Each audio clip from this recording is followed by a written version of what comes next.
Saya akan menjelaskan tentang asal muasal dari virus corona ini. Virus corona ini pertama kali ditemukan pada tahun 1930 ketika infeksi saluran pernafasan akut pada ayam peliharaan terbukti disebabkan oleh bronkitis infeksius atau IBV. Lalu seorang ahli Arthur Schall dan McHugh menggambarkan pada tahun 1931 infeksi saluran pernapasan baru pada ayam di North Dakota. Infeksi pada anak ayam yang baru lahir ditangani dengan terengah-engah dan lesu. Tingkat kematian anak ayam adalah di kisaran 40-90%. Fred Baudet dan Charles Hodgson 6 tahun kemudian berhasil mengisolasi dan membudidayakan virus bronkitis yang menular yang menyebabkan penyakit tersebut. Lalu pada tahun 1940 dua coronavirus hewan lagi, yaitu virus hepatitis tikus dan virus gastroenteritis menular, diisolasi. Tak disadari pada saat itu bahwa ketiga virus berbeda saling berhubungan. Virus corona manusia ditemukan pada tahun 1960. Mereka diisolasi menggunakan dua metode yang berbeda di Inggris dan di Amerika Serikat. Kendall dan Malcolm Boyne dan David Riel bekerja di Common Cold Unit dan dari British Medical Research Council pada tahun 1960 yang diisolasi dari seorang bocah laki-laki yang merupakan virus flu biasa B814. Virus ini tidak dapat dibudidayakan karena menggunakan teknik standar yang telah berhasil mengolah rhinovirus, adenovirus, dan virus flu yang biasa kita kenal selama ini. Lalu pada tahun 1965, Trial dan Bion berhasil menemukan virus baru dengan cara menularkan melalui kultur organ trakea embrionik manusia. Metode budidaya baru diperkenalkan ke laboratorium oleh Bertil Horn. Virus diisolasi ketika diinkulasi secara internasal menjadi sukarelawan yang menyebabkan pilek dan tidak diaktifkan oleh ether yang mengindikasikan bahwa ia memiliki selubung lipid. Sekitar waktu yang sama, Dorothy M. Hare dan John Prochnow di Universitas Chicago, Amerika Serikat mengisolasi virus dingin baru 229E dari mahasiswa kedokteran yang mereka tanam dalam kultur jaringan ginjal. Virus novel 229E seperti virus strain B814 ketika diinkulasi ke sukarelawan yang menyebabkan pilek dan tidak diaktifkan oleh ether. Dua strain novel B814 dan 229E kemudian dicitrakan oleh mikroskop elektron pada tahun 1967 oleh ahli virus Skotlandia Juni Almeida di Rumah Sakit St. Thomas di London. Almeida melalui mikroskop elektron mampu menunjukkan bahwa B814 dan 229E secara morfologis terkait dengan lonjakan mirip klub mereka. Tidak hanya mereka terkait satu sama lain, tetapi tidak mereka secara morfologis terkait dengan virus bronkitis infeksi atau IBV, infeksi bronkitis virus. Sebuah kelompok penelitian di National Institute of Health pada tahun yang sama mampu mengisolasi anggota lain dari sekelompok virus ini yang menggunakan kultur organ dan menamakan virus strain OC43, OC untuk kultur organ, seperti B814, 229E, dan infeksi bronkitis virus. Virus dingin ini, novel OC43, memiliki lonjakan mirip klub mereka ketika diamati oleh mikroskop elektron. Lalu virus flu seperti novel IBV ini segera terbukti juga secara morfologis terkait dengan virus hepatitis tikus. Kelompok baru virus mirip IBV ini kemudian dikenal dengan virus corona atau coronavirus setelah penampilan morfologisnya yang khas.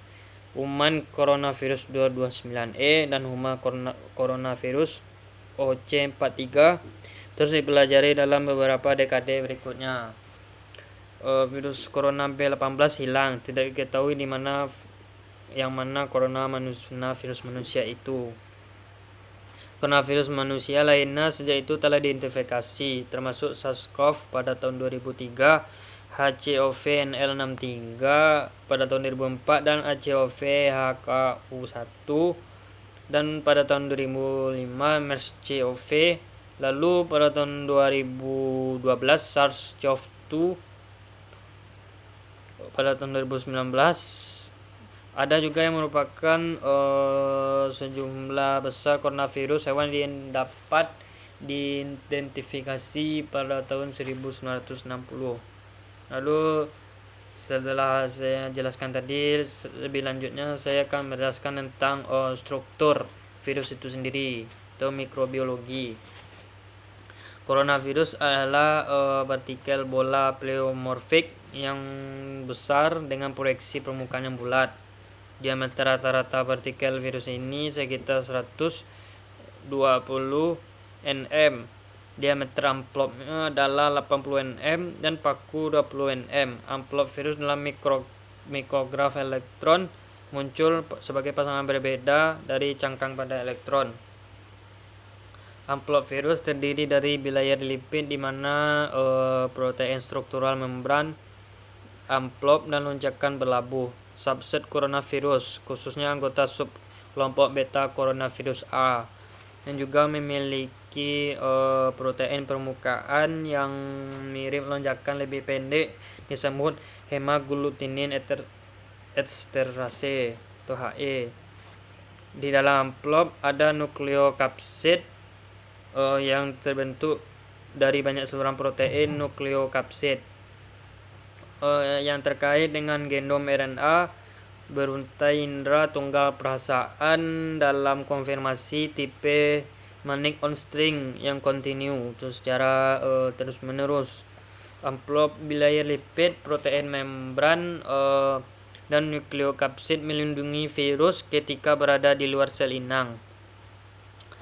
Coronavirus mengandung genom RNA beralasan positif.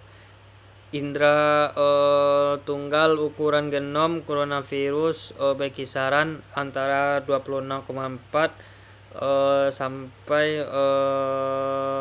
31,7 kilobase. Ukuran genom salah satu terbesar di antara virus RNA. Genom memiliki 5 cap topi yang teralkiasi dan 3 tail ekor polyadenylate. Lalu siklus replikasi itu masuk. Infeksi dimulai ketika viral spike atau glycoprotein menempel pada reseptor sel inang pelengkap. Setelah perlekatan, sel inang membelah dan mengaktifkan protein lonjakan yang menempel pada reseptor. Bergantung pada protease sel inang yang tersedia, pembelahan aktivitas memungkinkan virus memasuki sel inang dengan endositosis atau fusi langsung dari selubung virus yang membran inang. Lalu pada saat masuk ke dalam sel inang, partikel virus tidak dilapisi, genomnya memasuki sitoplasma sel. Genom RNA coronavirus memiliki 5 cap topi terabiliasi dan 3 ekor polyadenylate yang memungkinkan RNA untuk melekat pada ribosom sel inang untuk diterjemahkan. Tuan ribosom menerjemahkan kerangka pembacaan awal yang tumpang tindih dari genom virus dan membentuk poliprotein yang panjang. Poliprotein memiliki protease sendiri yang membelah poliprotein menjadi beberapa protein non-struktural. Lalu sejumlah protein non-struktural bergabung untuk membentuk multiprotein replikasi transkriptase kompleks atau RTC. Protein replikasi dan transkriptase utama ialah RNA dependen RNA polimerase atau RP. Ini terlibat langsung dalam replikasi dan transkripsi RNA dan dari untai RNA. protein non-struktural lainnya di kompleks membantu dalam proses replikasi dan transkripsi. RNA genometik rasa positif direplikasi menjadi genom dari virus progeni. RNA adalah transkrip gen dari sepertiga akhir genom virus setelah kerangka pembacaan yang tumpang tindih. mRNA ini diterjemahkan oleh ribosom inang menjadi protein struktural dan sejumlah protein yang ditambahkan. RNA terjadi dalam bentuk retikulum endoplasma. Protein struktural virus S, E, dan M bergerak di sepanjang jalur sekretori ke kompartemen perantara Golgi. Selanjutnya saya akan membahas tentang infeksi virus COVID-19 ini menimbulkan infeksi pada manusia. Coronavirus sangat bervariasi dalam faktor risiko. Lalu beberapa dapat membunuh dari 30% mereka yang terinfeksi. Seperti MERS-CoV yang beberapa relatif tidak berbahaya. Seperti flu biasa, virus corona dapat menyebabkan pilek dengan gejala utama seperti demam, sakit tenggorokan akibat adenoid yang membengkak. Coronavirus dapat menyebabkan pneumonia baik secara langsung atau pneumonia bakteri, bronkitis. Dan virus corona manusia ditemukan pada tahun 2003 SARS-CoV yang menyebabkan sistem pernafasan akut yang parah atau SARS. Memiliki patogenesis yang unik karena menyebabkan infeksi saluran pernapasan bagian atas dan bawah. Lalu 6 spesies virus corona manusia diketahui dengan satu spesies yang terbagi menjadi 2 jenis, yaitu membuat 7 jenis virus corona yang sama sekali. 4 dari coronavirus bersirkulasi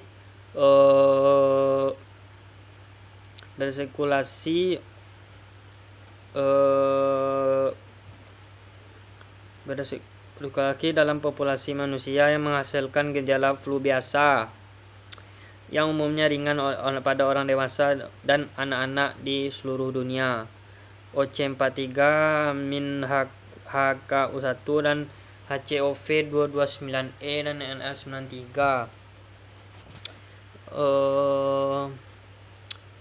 Virus corona menyebabkan sekitar 15% pilek biasa. Sebagian besar pilek disebabkan oleh rhinovirus. Keempat coronavirus ringan ini memiliki insiden musiman yang terjadi pada bulan-bulan musim dingin di daerah beriklim sedang. Bulan-bulan musim dingin di daerah beriklim sedang ini tidak ada preferensi terhadap musim tertentu, terutama di iklim tropis seperti Indonesia ini.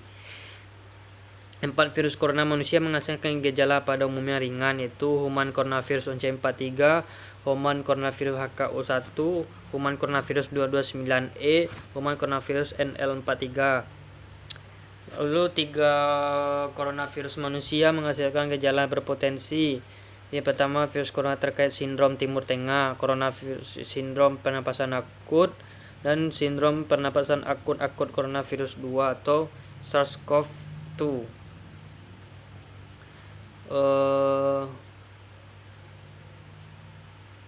Yang setelah saya sebut tadi, lalu saya akan membahas tentang sindrom pernapasan Timur Tengah atau MERS.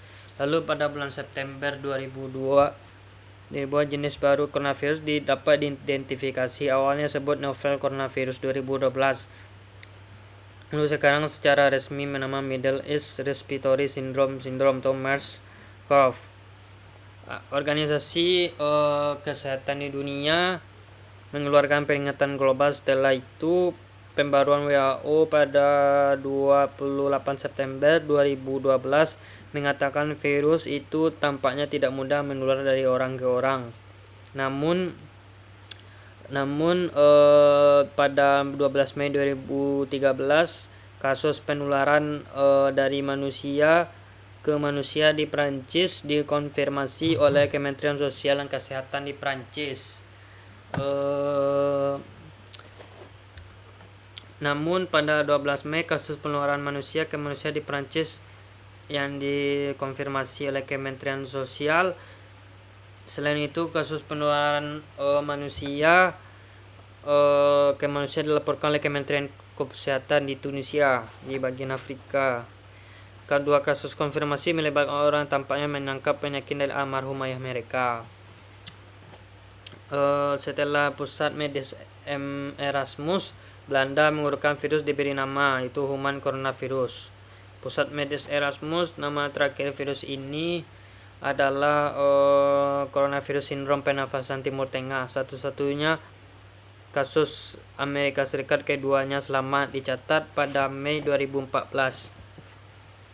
Lalu pada Mei 2015 wabah MERS-CoV terjadi di Republik Korea, yaitu seorang pria yang melakukan perjalanan ke Timur Tengah mengunjungi 4 rumah sakit di daerah Seoul, Korea Selatan untuk mengobati penyakitnya. Ini menyebabkan salah satu wabah terbesar MERS-CoV di luar Timur Tengah. Pada Desember 2019, 2.468 kasus infeksi MERS-CoV telah dikonfirmasi oleh tes laboratorium. 851 diantaranya fatal, angka kematian sekitar 34,5%. Baiklah, itulah sekitar pendapat saya tentang virus corona atau COVID-19. Memang COVID-19 ini telah melumpuhkan dari berbagai bidang, terutama di bidang ekonomi, yang dimana virus corona ini menimbulkan banyaknya toko-toko atau pusat perbelanjaan yang ditutup, serta banyaknya terjadinya perusahaan yang memutuskan hubungan kerja atau terjadi PHK atau dirumahkan tanpa gaji. Dan ini sangat mengancam juga pertumbuhan ekonomi suatu negara. Bahkan bukan Indonesia saja, namun seluruh dunia akan merasakan dampak virus corona ini bagi ekonomi global. Lalu di bidang sosial, adanya social distancing, lalu banyaknya social distancing dan banyaknya tempat-tempat yang keramaian yang ditutup sementara akibat merajalelanya wabah virus corona atau COVID-19 ini. Lalu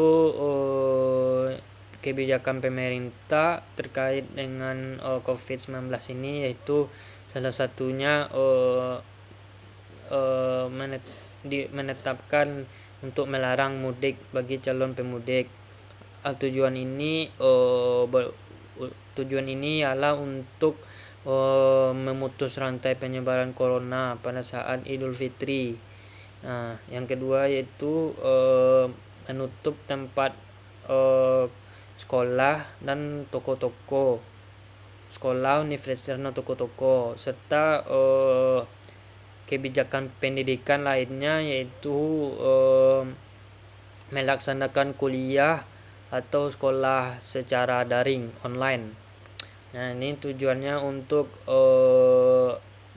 agar masyarakat siswa dan mahasiswa dapat belajar secara online walaupun tidak di kampus, itu secara tatap muka.